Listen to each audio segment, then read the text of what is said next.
आप सबका दोस्त मोहम्मद अली और उम्मीद करता हूं कि आप सब खैरियत से होंगे। जिस तरह के आपको पता है कि हमारे ऑनलाइन लेक्चर्स का सिलसिला जारी है और आज हम लेने जा रहे हैं केमिस्ट्री यानी 10th क्लास की केमिस्ट्री का 4th लेक्चर, जिसमें चैप्टर नंबर फर्स्ट केमिस्ट्री का जो चैप्टर नंबर फर्स्ट है उसका एक इंतहाई अहम टॉपिक आज होने जा रहा है। सो फ्रेंड्स, इस टॉपिक का नाम है लॉ ऑफ मास एक्शन। इस लेक्चर में हम पढ़ेंगे कि लॉ ऑफ मास एक्शन को कौन से वो साइंटिस्ट है जिन्होंने उसे प्रपोज किया और कब किया, इसका मकसद क्या था, स्टेटमेंट इसका क्या है और मैथमेटिकल फॉर्म इसका क्या होगा। तो इस लेक्चर में वो इंशाल्लाह हम पढ़ेंगे। तो अपने लेक्चर की तरफ बढ़ते हैं। लॉ ऑफ मास एक्शन, ये एक लॉ है ऑफ मास एक्शन जो प्रपोज किया गया है दो साइंटिस्ट, नॉर्वे के दो साइंटिस्ट थे, Cato Maximilian Guldberg and Peter Waage. ये दो साइंटिस्ट थे जिन्होंने बहुत सी एक्सपेरिमेंट्स की, बहुत से रिएक्शंस को ऑब्जर्व किया और उन्होंने ये नतीजा निकाला कि और नतीजे के बाद उन्होंने लॉ ऑफ मास एक्शन को प्रपोज किया इन 1864 में। 1864 में दो नॉर्वे के साइंटिस्ट थे, उन्होंने बहुत से रिएक्शंस किए और एक्सपेरिमेंट्स किए और उन एक्सपेरिमेंट्स के बाद उन्होंने एक लॉ को पेश किया, उन्होंने लॉ का प्रपोजल दिया और जिसका नाम था लॉ ऑफ मास एक्शन। अब इसका मकसद क्या था? तो इसका एक ही मकसद था, इस लॉ के पेश करने का एक ही मकसद था कि टू शो द रेट और the speed of a chemical reaction, यानी कि केमिकल रिएक्शन की स्पीड या रेट किस तरह होती है। तो इसका यही मकसद था। बढ़ते हैं इस लॉ के स्टेटमेंट की जानिब कि ये लॉ, इस लॉ का स्टेटमेंट क्या है। So this law states that the rate of a chemical reaction is directly proportional to the product of molar concentration active masses of the reacting substances। अब इस स्टेटमेंट में चंद ऐसी चीज़ें हैं जिनका आपको जानना बहुत ज़्यादा ज़रूरी है। फर्स्ट ऑफ ऑल जो है वो है एक्टिव मासेस। जो फर्स्ट वन है वो है एक्टिव मासेस डायरेक्टली प्रोपोर्शनल, ये भी एक ऐसा वर्ड है। अच्छा जी, और रिएक्टिंग सब्सटेंसेस। तो फर्स्ट ऑफ ऑल मैं आप सबको बता देता हूं कि डायरेक्टली प्रोपोर्शनल क्या होता है, कि डायरेक्टली प्रोपोर्शनल का मतलब क्या है। डायरेक्टली प्रोपोर्शनल का मतलब यह है कि जब फॉर एग्जांपल दो क्वांटिटीज हमारे पास डायरेक्टली प्रोपोर्शनल है तो इसका मतलब यह है कि जब एक क्वांटिटी बढ़ती है तो दूसरी क्वांटिटी जो होती है वो भी बढ़ती है। अगर ये इनवर्सली प्रोपोर्शनल होंगे तो उसका क्या मतलब होगा? तो फिर मतलब ये होगा कि एक क्वांटिटी जब बढ़ती है तो दूसरी घटती होगी।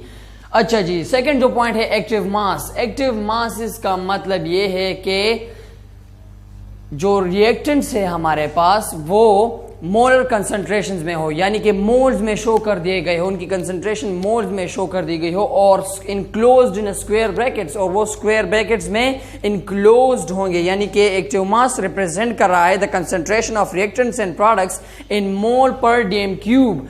एक्टिव मास शो कर रहा है the molar concentration, the concentration of reactants and products in mole per dm cube enclosed in square brackets। यानी कि अब यहाँ पर मोलर एक्टिव मासेस है तो ये ब्रैकेट्स जो है वो कंसंट्रेशन शो कर रही है, मोलर कंसंट्रेशन शो कर रही है इन मोल पर डीएम क्यूब की में, मोल पर डीएम क्यूब में इसकी कंसंट्रेशन शो कर रही है। तो इससे मुराद एक्टिव मासेस है। अच्छा जी, इस रिएक्शन की तरफ बढ़ते हैं कि रिएक्शन क्या कहता है।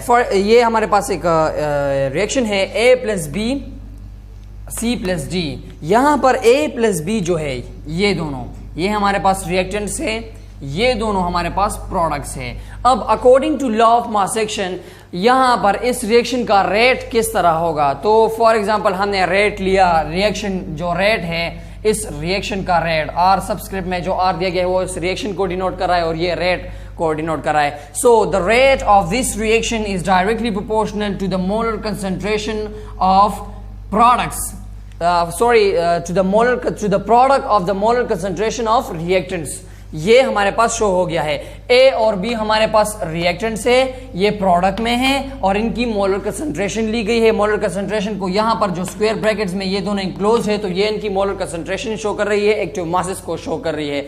तो फॉर यहाँ पर जो प्रोपोर्शनलिटी का साइन है हम इसको इक्विलिटी में चेंज करते हैं। और अगर आप सब ने फिजिक्स में पढ़ा होगा कि जब हम प्रोपोर्शनलिटी के साइन को इक्विलिटी में चेंज करते हैं तो एक कांस्टेंट लगता है, जिस तरह के यहाँ पर भी लगाया गया है। यहाँ पर ये कांस्टेंट के सब्सक्रिप्ट आर के, यानी कि यहाँ का इस प्रोपोर्शनलिटी कांस्टेंट है यहाँ पर। सो ये जो इक्वेशन हमारे पास आ गया, ये इस रिएक्शन का रेट है, शो कर रहा है, स्पीड शो कर रहा है by law of mass action.